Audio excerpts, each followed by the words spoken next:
part of the mistake that modern education makes is confusing those two things. They think that you should study the most important thing first. No. The most important thing is often the thing you have to get a real big running start on and start at the most basic thing in order to get there. Welcome to Classical Etc. You're in the studio with Memoria Press.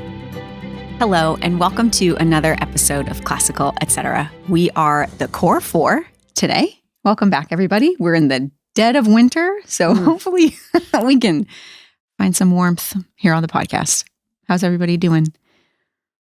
Doing well. Trying to keep warm. You know, our heat's broken. I know. Yeah. Your heat's broken? Down here.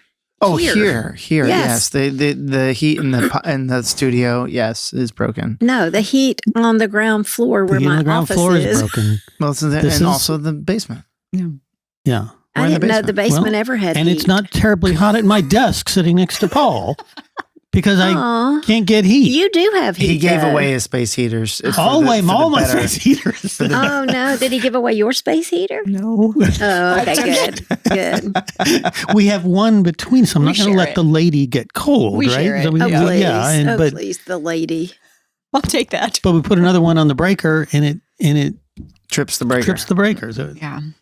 Oh, yes. Mhm. We've all been through that downstairs. We're fighting over those sockets. Mhm. You know, maybe Is we that what should you call it? breakers. No, those things where you plug things in. Oh, Outlets? outlet? Outlets, yes. Yeah. Because you can only use certain ones without blowing it. Mhm. Yeah, it's just a little insider baseball on the Memoria Press office life. Maybe you should do a quick pivot on the Christmas, the Christmas party gift and get everybody like wool socks. Really? Branded. That would be so cute. electric sock. With my That's right. picture on them. Oh, there you go. Yeah, there you go. Even better. Well, today we are following up with part 2 of our liberal arts episode from a few weeks ago. But before we get to that, has everybody been reading new things? Continuing on with I've what you not were been doing? reading what I should be reading, and that's just terrible. Oh, you're reading more British murder mysteries? Yes, I decided to read one by Peter James, and I'd never read him before, but there's this show on called Grace that is the main character. And so it's really, I thought, well, before I watch this show, I should see if I like the books. And I heard him in an interview because he has a new book out. And Queen Camilla's, he's her favorite prime author. Yes. And so I thought, well, I'll give this a try.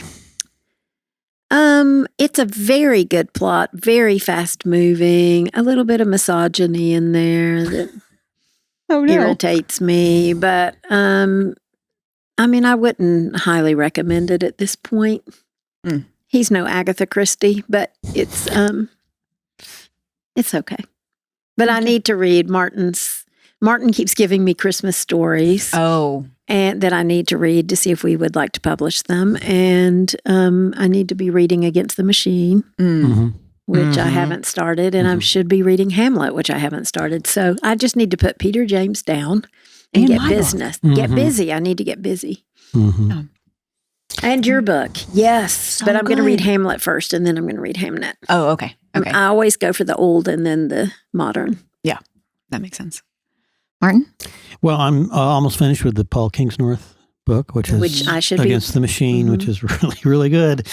But then, one of the stories I mentioned to Tanya, the Christmas stories, because there's a whole bunch of really good Christmas stories, but nobody, and there's certain collections, and there's like 3 that are good, so you got to kind of look around. But I came across this story. I don't remember, something flagged me to it, and so I thought, I haven't read that, and it's Truman Capote's A Christmas Memory. Oh, you didn't give me that either. I don't remember. You just told me about it, and I didn't write it down. It's online as a PDF. I'm sure it's under copyright, but it shouldn't be online. Truman Capote in my era, anyone my age will remember Truman Capote appearing on the late night talk shows, and he was a weird little guy. He really was, and everyone pretty much thinks that. But he was a heck of a writer. He wrote Breakfast at Tiffany's, which was made into a movie. Audrey Hepburn. Yes, and George Peppard. And then also in Cold Blood, which was this famous real murder. And he wrote, his writing style is very concrete. That's what he's famous for. And so his account of this real murder is pretty stark. What's the name of this story again? A Christmas Memory. Okay. And it's when he was a little boy, because his parent, he basically had no relationship with his parents because they were always shipping him off to military schools or this place and that. And it's when he was staying with his cousin. He's from Alabama. He was the little boy he was best friends with Harper Lee. He's the little boy. He's the little boy in the movie, Truman Capote. Oh, you mean that he actually was an actor? No. They're portraying He him. represents. He's portraying. His name in the movie is not Truman Capote, but that was his that was him basically. And this story is just he's staying with his cousin in rural Alabama back in the 50s or something, and it's just a beautifully written story and it's a beautiful story.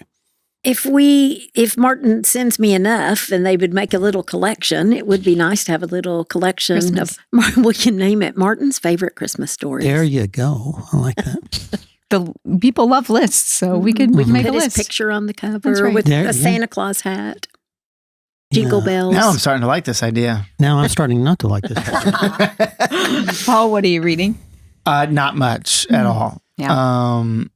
But I did pick up a book called Holistic Management by Alan Savory, which is about Sorry. Stabbed you.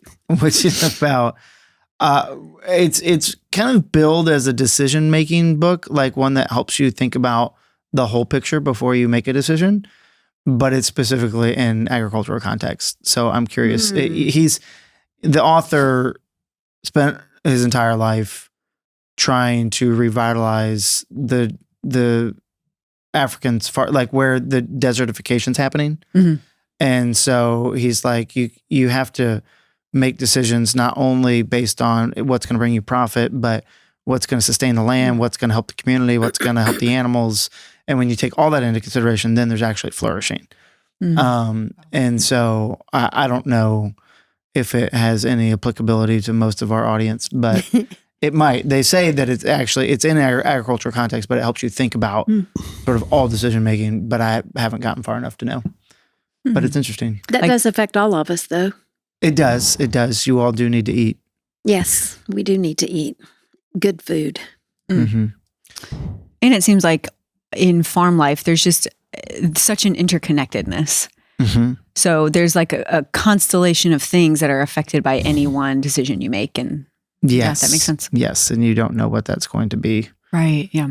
You don't necessarily like that's sort of the hard part, right? Is like, but that's all of life, right? You make one decision, you don't necessarily realize what that's going to do to X, Y, or Z. Right. Yeah, true. And that's why I think they kind of bill it as more broad, because if you can start thinking in those terms of what am I not thinking about when I'm making this decision, then you can make better decisions, I think is the context. Yeah. So Nice. it's going to take me a long time to get through it because it's thick and I'm not Well, reading you've got much. plenty of time feeding a baby. Mm-hmm. That's when I got a lot of reading done in the middle of the night. Yeah. Yes. I mean, when you're nursing, there's nothing else to do. Yeah. Just read.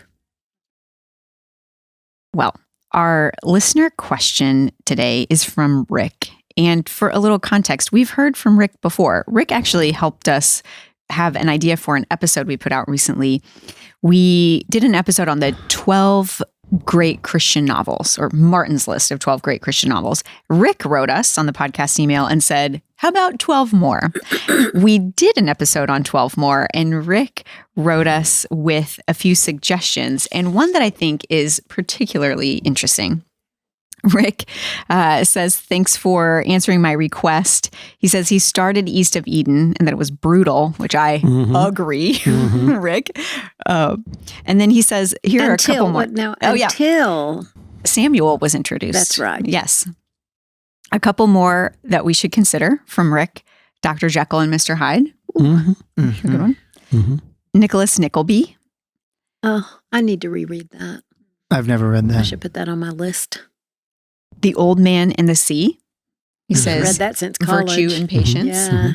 And then he says, And I wouldn't sell our dear Emma M. Lyon short on deep Christian themes, particularly from a male perspective, seeing the ideals of godly masculinity brought forward in the three male friends.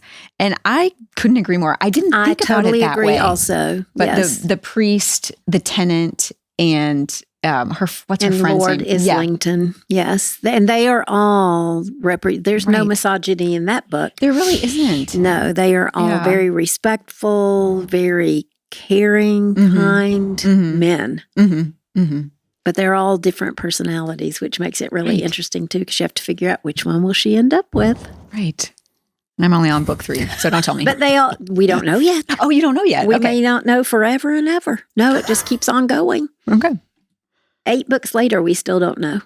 I feel like that's a little much. No, it's her life. But every book only represents 2 months of her life. Oh. So you've gone through 16 months of this? Yes, that's correct. But that's not when that long. When you put it that way, Paul. That is not that long for relationships. That's true. Especially in that era. That's right. You know? Well, when you're actually in them, not when you're reading about. I think you all should try it before you criticize it. Obviously, Rick has tried it. That's right. Obviously, Rick has. Good job, Rick. Well, thank you, Rick. We love hearing from you. So, we could do a podcast on The Old Man and the Sea. We could. That would be fun. I feel like I recently read that one. It's great. Did you? Yeah. I think I have the complete Hemingway next to my bed. Oh, wow. I think. Wow. I would not think that's something I'd want next to my bed. There was a short story that I read years ago for a reading group, The Short Happy Life of Francis McComber. Oh, yes, I've heard and of that. I just loved that story so much. And I was like, I need to go read more of him. So I bought the complete. All of Hemingway over one short story. That is a powerful short story. Yeah, it was great. Well, moving on to our episode theme today, part 2 of our liberal arts episode. Paul, Tanya, and Martin, you sat down a few weeks ago and you walked through Sister Miriam Joseph's The Trivium introduction to that book. Her book is on the liberal arts, and we would probably say it's one of the seminal works. And we're back for part 2 of that discussion because we didn't finish getting through the intro because it is quite dense. And because you weren't here to move us along. So we basically only did 3.5 pages. That's right. I think we spent most of our time in the intro material.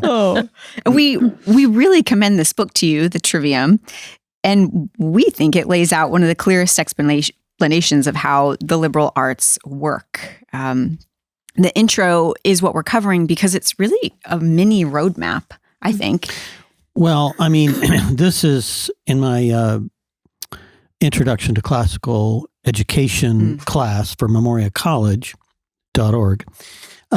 You use this introduction. I use this introduction. Yeah. I have my students outline this intro. That's their first assignment because it really covers the bases on what the liberal arts actually are, classically speaking, and so I mean, it's got to be pretty important for you to assign that. Yep. It's only 11 pages, but it is very dense.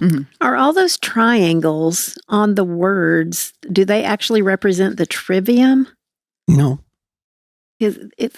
What do they? Why do you have triangles? Triangles we're looking at are what you're talking about in that passage. These are Martin's notes that's extensive. Circles are what you're saying about the thing in the triangle. Oh my! Hold on. Goodness. Do you have like dolphins and stuff in here? Because giraffes.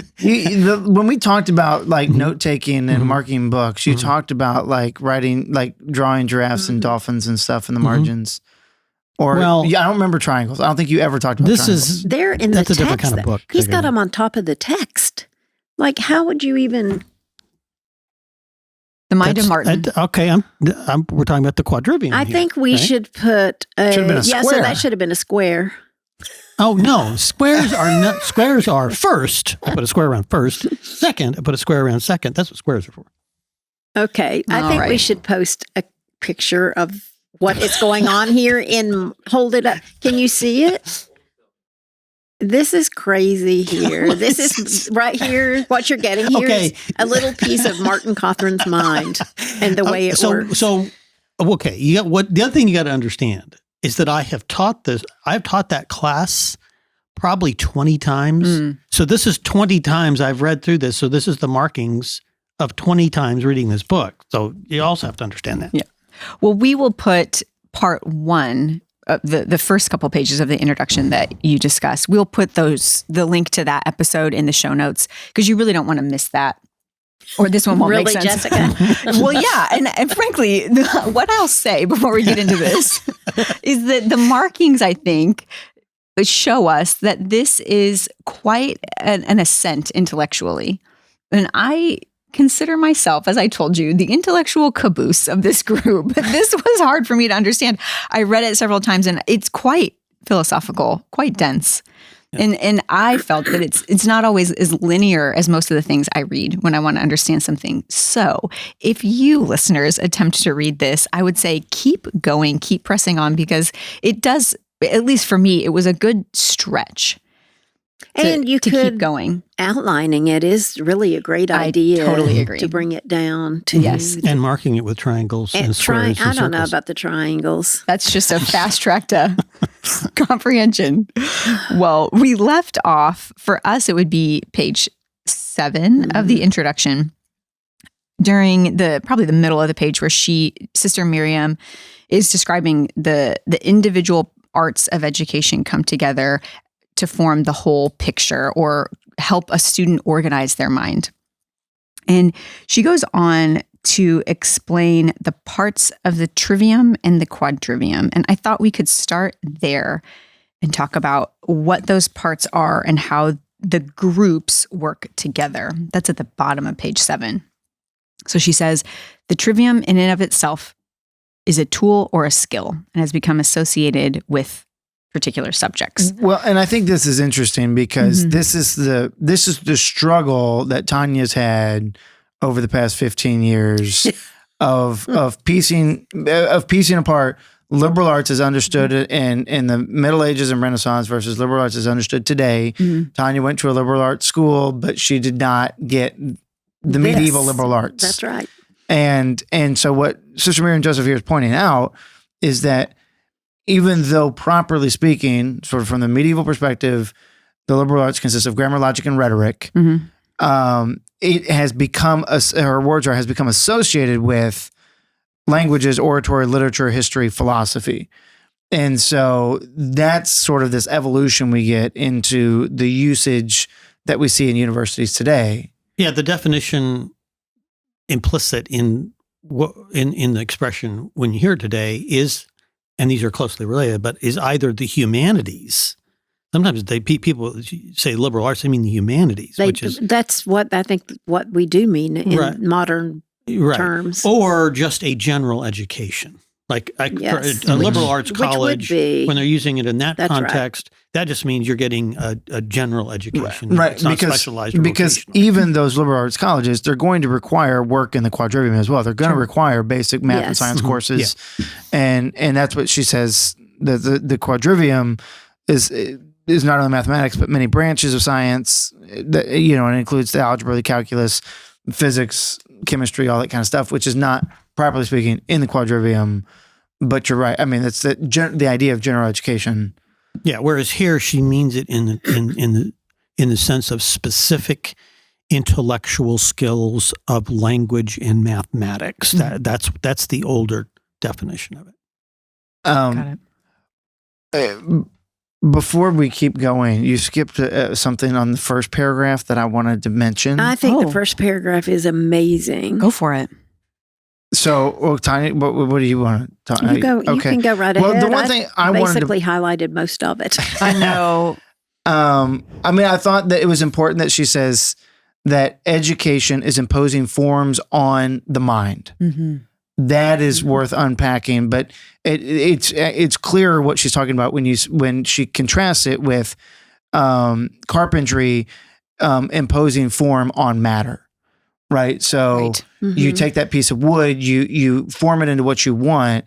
You're putting a form onto that wood, and that's matter, right? Whereas what education does is it's doing the same thing, but in the mind.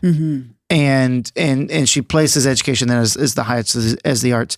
What I thought was really interesting is the middle of the paragraph. She says, A learner must use mental hooks and eyes to join the facts together to form a significant whole. And that just reminded me of Newman and the idea of the university, where he says one of the two goals of a liberal arts education is understanding the truth as one. But there's one difference that I think it would be important to take note of here from the carpentry example to the human being example, okay? Because in carpentry, you're imposing a form on something that is not natural to that form in any way. You're just simply brutally imposing it on the wood, right? Whereas, is that the case here? Are these forms like artificial in the same way that the kinds of things you're trying to impose on the wood are? Or is there something about us, the wood in this case, that this is not just imposing it on us, but bringing something out that's already in us? Oh, I feel like that about the wood or the marble. Well, I don't know. That's all we're all coming from the carpenter. I guess I'm thinking about the statue of David. And I think, it was there. I couldn't see it, but he could see it. But it wasn't in that particular state. He could have done that with any other stuff. I understand what you're saying, that we have this innate thing that wood these are does not faculties that we already have. The wood doesn't have the faculty to become David. Right. But these are imposing things on us. These forms are adequate to us as human beings. Yes. And so I just wanted to draw that distinction. I don't want to complicate things, but I think this is why actually being oriented fundamentally and absolutely towards the truth is important, because you can impose a form on the mind that is not that the mind is not meant for by imposing a falsity. Yes. Right? Oh, yes. So I think that's important great damage for us to think about if we're making that contrast, that as teachers and parents, we can impose something false on the mind. Something not human on a human being. Yeah, or a form that is not that is not a true form, right? Right. But all these 7 things in the liberal arts are faculties that we already have the potential for. They're in potency. They're not in what the liberal arts do is bring those into actuality. I also I feel like this paragraph just all by itself defends what we are doing. It places responsibility on the student. It talks about first, it seems to me when I first read it, it seemed like it was like canceling out what she says at the beginning with just one sentence then, where she's talking about the importance of information, but then she says, as you read, a learner must use mental hooks and eyes to join the facts together. But then she says, the accumulation of facts is mere information and is not worthy to be called education. And because it burdens the mind, stultifies it instead of developing, enlightening, and perfecting it, which to me seemed like that sentence didn't belong there. But what it's really doing is defending memorization and fact drill. That's not the people criticize progressive education, criticizes classical education for being mind deadening. And I think that's what she's saying, is that if you stop there, it is, but that's just a tiny piece of what we do. Is we first put all of that information into our students' minds, but then they have to do something with it. And I think that's a really important point here. And then she says, even if one forgets many of the facts once learned and related, the mind retains the vigor and perfection gained by its exercise upon them. But don't you think that one sentence where she says, accumulation of facts is not worthy to be called education, can you see why that would be like the opposite of what I think she's trying to say? Yeah, and I think you're absolutely right there. I think that second sentence where she says, even if one forgets many of the facts once learned, she's basically saying there is a pre-education.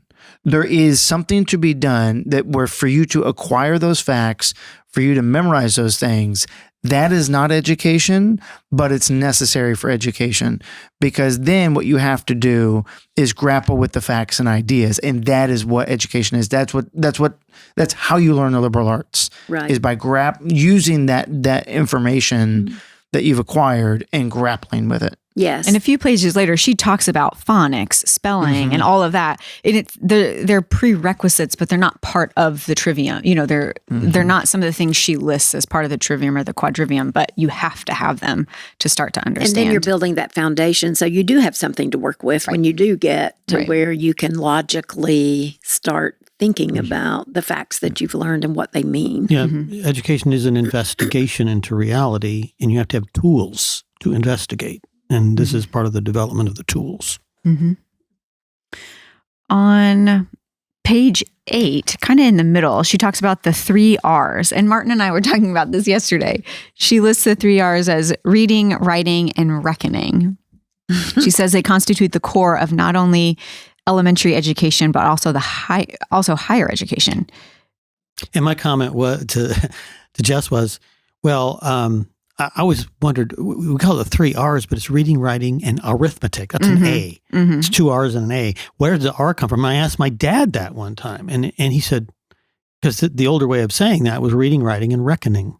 Oh, so that finally made sense to me of what the 3 R's I thought it was meant. just people were just like arithmetic. No. That's because you're from Georgia, and I was about to bring that up. You didn't understand this because you weren't from the South. That makes perfect sense, except writing is a W. Well, right. Okay. But you still have the phonetic sound of the R. Sound, right. But I actually do like the word reckoning here better, because I do too. if it's arithmetic, then it can't constitute higher education. But reckoning is a broader.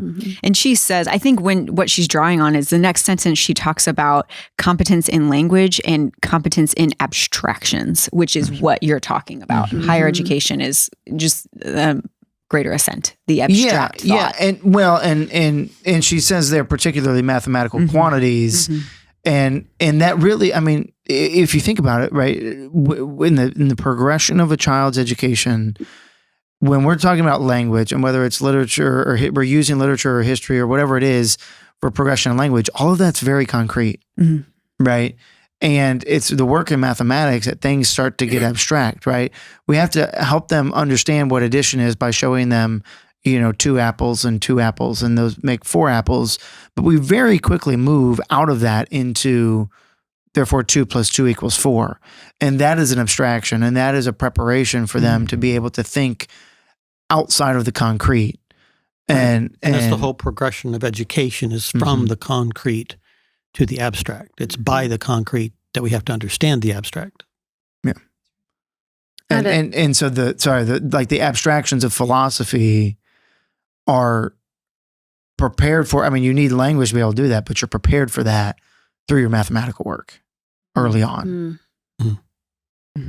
The next paragraph, I don't understand the beginning of it. I don't understand what the word extension means, but maybe we don't need to talk about that. I wondered if this would come up. I don't know where you're seeing it. The right extension, here, the 4 arts of quantity provide means for the study of matter in as much as quantity, more precisely extension. Yeah. Okay. So this was actually one of those things that when I was a philosophy student, a new philosophy student in college, I had to read a whole bunch of things before I finally understood what that word meant. Can you tell me simply? It's extended in space. It's got body. It takes up space in the world. Okay. That's really all that extension means. So when her comment about extension is a characteristic of matter only, whereas number is a characteristic of both matter and spirit, what she's getting at is that for it to have extension, it has to have matter. It has to be something physical. God doesn't have extension as a purely spiritual being because he's not made of matter. Whereas, he doesn't take up space in the world. Yes. Whereas he does have a numerical quantity of 1. He does have number. He's a oneness and a threeness, actually. But I was going to say, what about Jesus? Yeah. Well, that would be extension, right? Yes. Because he was right. Yes. So Jesus would, as incarnate, has extension because he's got matter. Right.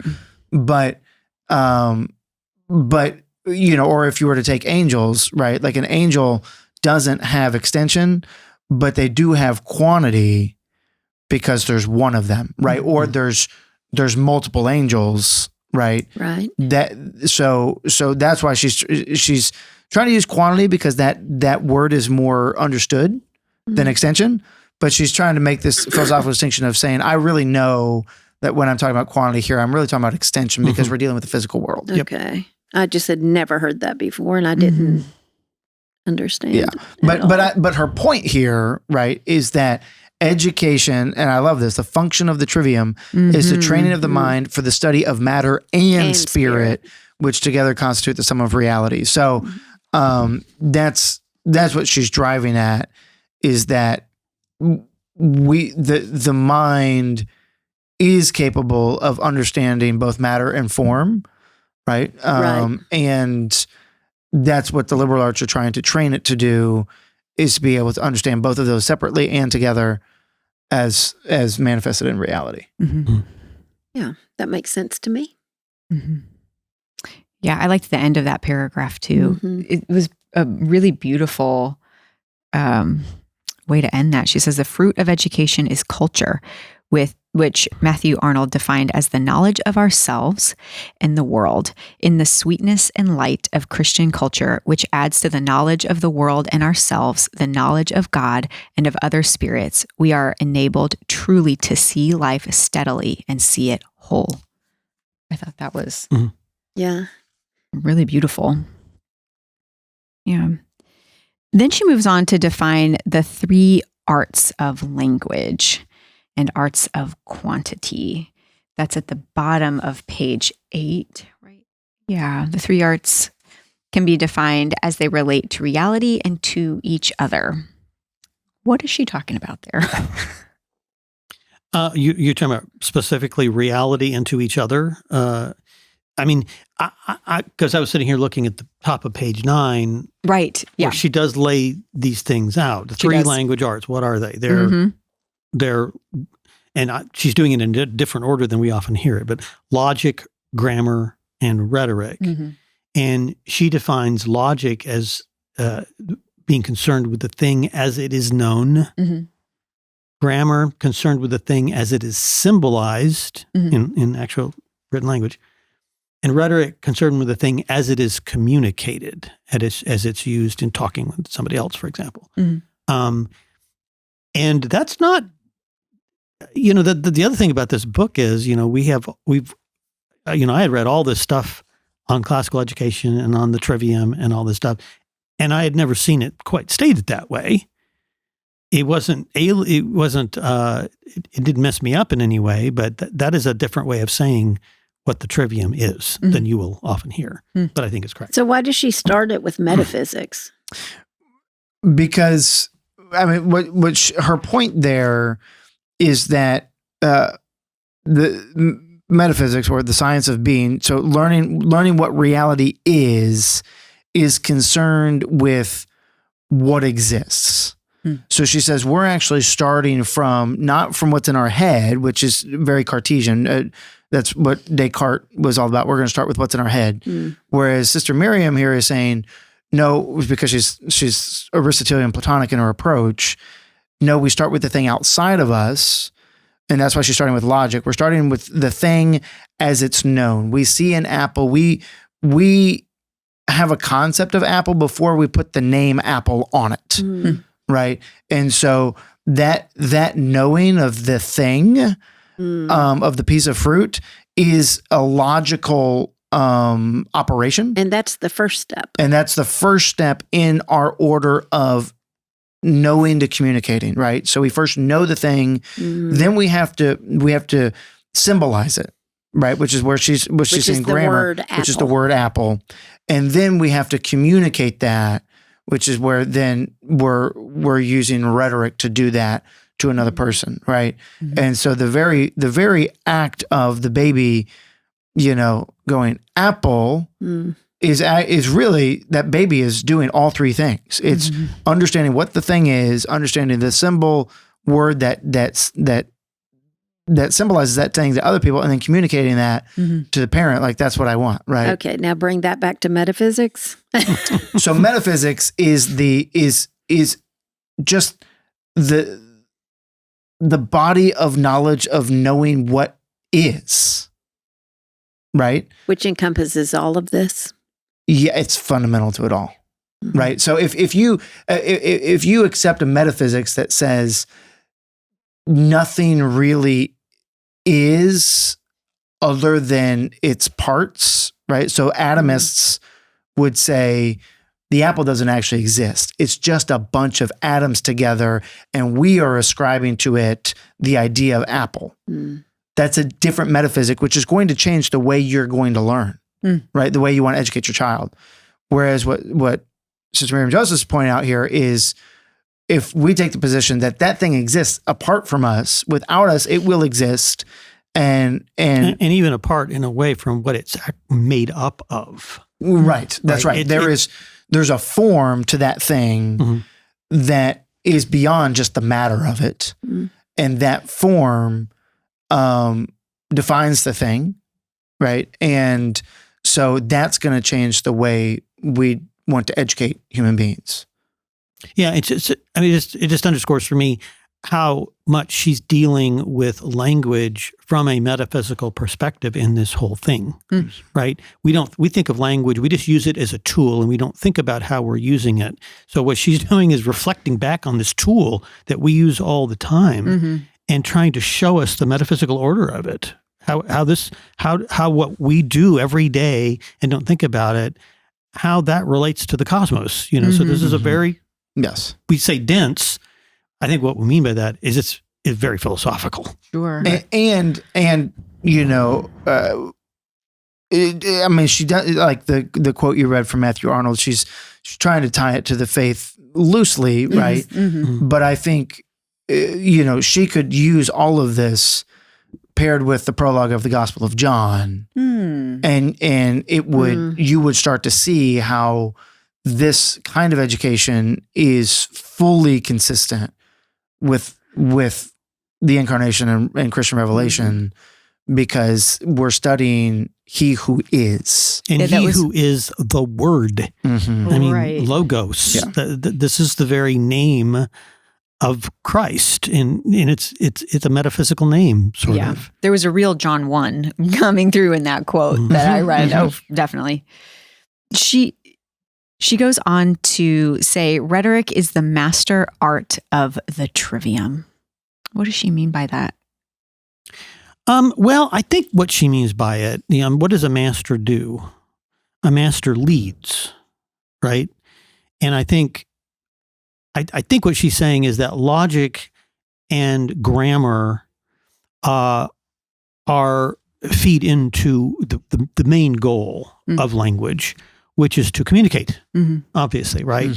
And in a more specific sense, in terms of rhetoric, to persuade. So I think when she says a master, it's not the first thing in the order of time, really. You got to learn grammar, and you have to learn logic in order to communicate well. And so it's not the first thing, but it's the thing everything leads toward, right? What Aristotle would call the final cause of language. And that actually helps me understand the next portion of that page. She's pretty procedural with how she talks about the skills that build up, but they are, like I said earlier, they aren't necessarily part of the trivium, but she talks about phonics, spelling, grammar, but then she does throw in rhetoric and logic. She does what? She does throw in rhetoric and logic when she talks about the skills. Well, I mean, they are skills in the sense that they have rules to them that you need to know to make them work properly, right? So and this part of the hard part in this is there's a lot of terms, different terms in this, but and she's talking about one thing in one sense in one sentence, and the same thing in another sense in another sentence. Yeah, and I think she's trying to be precise, and she's not equivocating, but she is coming at it from different angles, which is, I think, to somebody who hasn't stewed in this, makes it more difficult. Well, like where she switches and puts rhetoric before logic, which makes it look like Yes. logic Right. is the Right. more mature Mm-hmm. thing, where we always say Grammar, do the logic, logic, and and rhetoric, then we It serves to the so she says Mhm. logic prescribes how to combine concepts into judgments into syllogisms, chains of reasoning, so as to achieve truth. And so I thought Mm-hmm.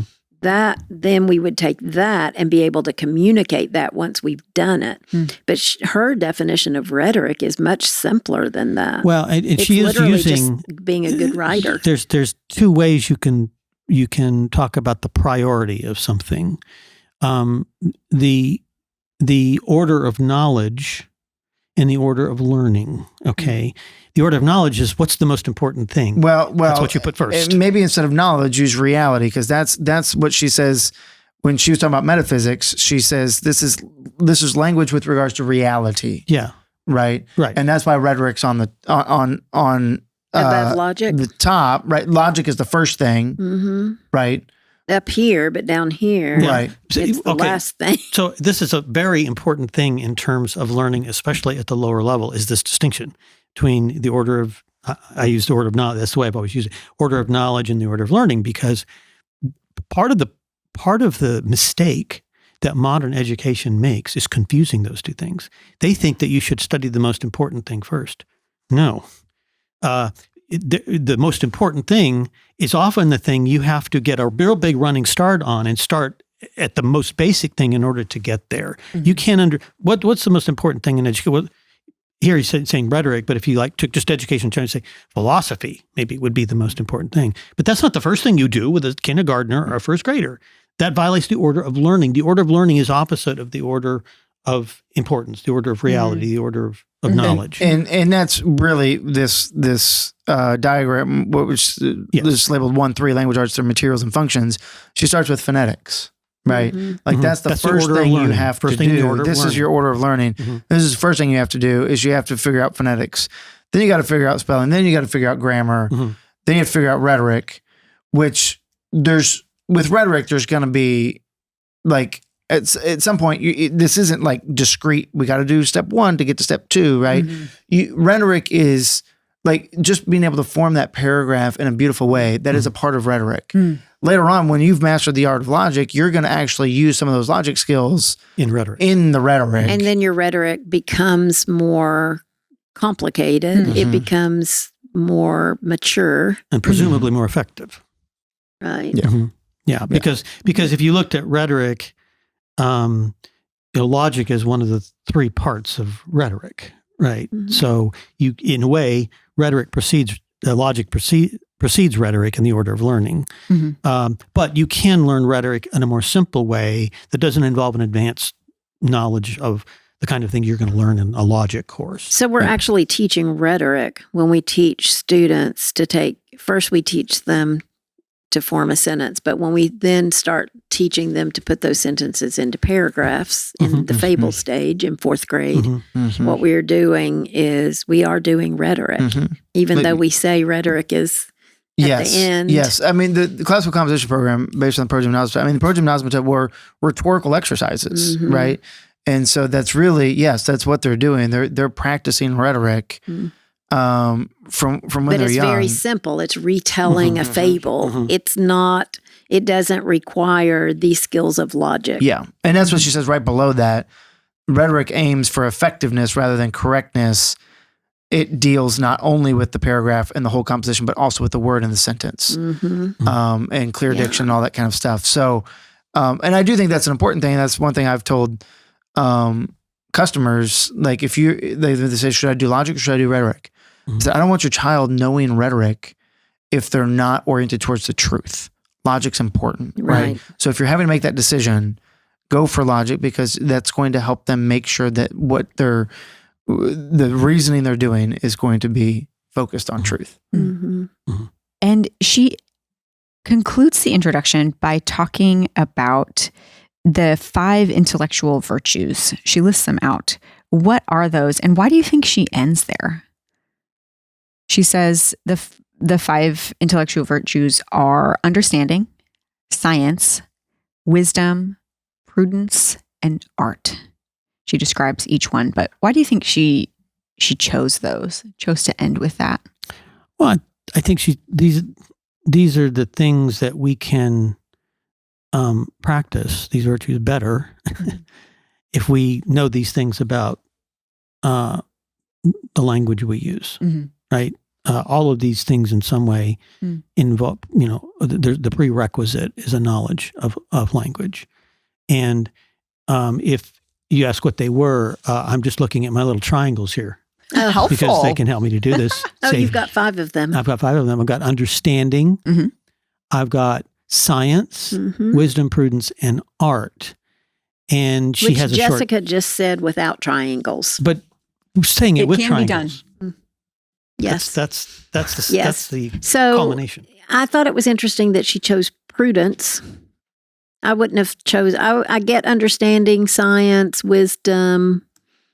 Art is a little more difficult for me as in virtue. And in the literature, prudence and wisdom have a relationship because prudence is practical wisdom. There's almost like a discernment that's exercised. Yeah, maybe. Yeah. Well, wisdom is, I think, understanding the order of higher things, and prudence is kind of what are the consequences of that? How does that work out in real life? Yeah. So she's really she's bringing these out because of a distinction she made in the prior couple paragraphs between speculative knowledge and practical knowledge. Speculative, you just know it because it's good to know it. And that's where she puts understanding, science, and wisdom.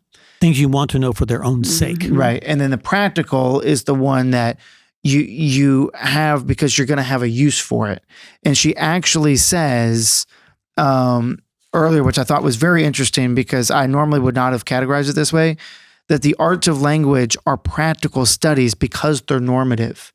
Because the grammar is going to tell you have to do it this way. It's a practical study, not a speculative one that's just worth knowing for its own sake, right? And so that's why she then has prudence and art as these are the virtues that make the knowledge that we want that is useful. Those are the virtues that help us do that well. So we can use that knowledge well in action, which is prudence, or use it well in a creation, which is art. Right. And this is all in the context of what we're calling the liberal arts. So that art there, that's where that fits, right? Yeah. It's the liberal arts are these practical things that we need to know to accomplish really the higher things. Right. It's that when you have mastered the liberal arts, you have mastered a virtue which allows you to make things well based on your knowledge. Physical things or even writing. A paragraph. Yes. All of that. Yeah. Yeah. Okay. Practical things. Yeah. That was helpful. Okay. And a good place to end. That's where she ended. So that's where we'll end it too. Well, thank you for leading us through this intro. Again, the book is Sister Miriam Joseph's The Trivium. This was just the 11-page introduction, part 2. Well, There's like I said, so much to go. We're not going to do it though. No. But the rest of the book is very good. It's very good, but I would say it's less philosophical in some ways and more gets into here's the rules of grammar, here's the rules of logic, here's the rules of rhetoric. And so this is just kind of setting up why we're doing this and where this fits. But the rest of it gets a little bit more practical. Okay, because I got stuck on this when I first started trying to read it years ago. And I didn't get beyond it because I was at that point, I was so confused about the liberal arts. Heavy. Yeah. But this was helpful. Yeah. Yes. Untangling some of those knots. I'm getting there. That's what the show is. The education of Tanya. The education of Tanya. One day I'm going to grow up. What a day. Well, until then, thank you for joining us, and we'll be back next time. Thanks for joining us today on Classical Etc. by Memoria Press. If you like what you heard, Please like, subscribe, or share this episode or comment. We love to hear your questions and your comments. If you want to learn more about Memoria Press, please go to memoriapress.com. This has been Classical Etc. We're so glad you joined us, and we'll see you next time.